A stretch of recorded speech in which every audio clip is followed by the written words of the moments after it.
Mari 4.7 introduces custom procedurals to your texturing workflow.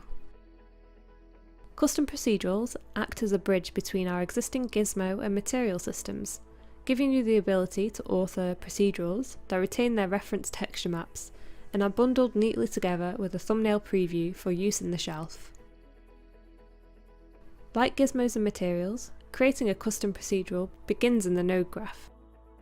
I can create a custom procedural node using the right-click Nodes menu, or by pressing Tab and searching the drop-down list. In the Export tab of the Node Properties palette, we can designate the custom procedural's intended use by selecting one of three options: Color Procedural, which uses colour management; Scalar Procedural, which can be used to create non-colour patterns like roughness or normal textures; or Procedural Mask, which allows you to publish procedurals that can be used directly as masks for both layers and nodes. Once I've decided on how to use my node, I can start building up a network within my custom procedural group.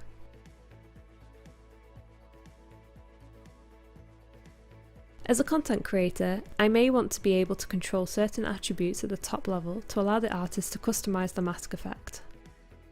I can do so by using the Promote button, which, just like with materials, will expose the knob to the parent group. Once I'm happy with my custom procedural, I can head back over to the Export tab in the Node Properties. On export, a custom procedural is validated against the following criteria. It cannot contain any paint nodes or geometry-specific image sets. It cannot contain any breakpoint nodes. And it must have at least one output port. If any of these criteria are not met, Mari informs you of what adjustments need to be made and aborts the export process.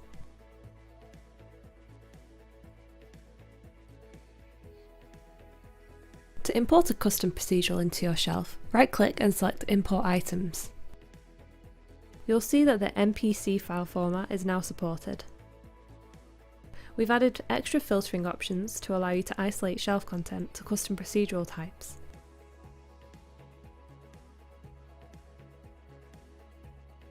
Once you've imported masks and procedurals into your shelf, you can create new layers with them using the Add Procedural Layer button on the Layer Stack toolbar. A menu appears with a drop-down list separating each type into a submenu. You can also drag and drop a procedural from the shelf to the layer stack. A procedural mask is applied to the selected layer, like so. Colour and scalar procedurals are added as a new layer. The attributes we promoted in the node graph are now at the top level and can be manipulated by the artist. Selecting any of the procedural type icons opens their group subgraphs so you can make quick changes as required. Stay safe and happy painting!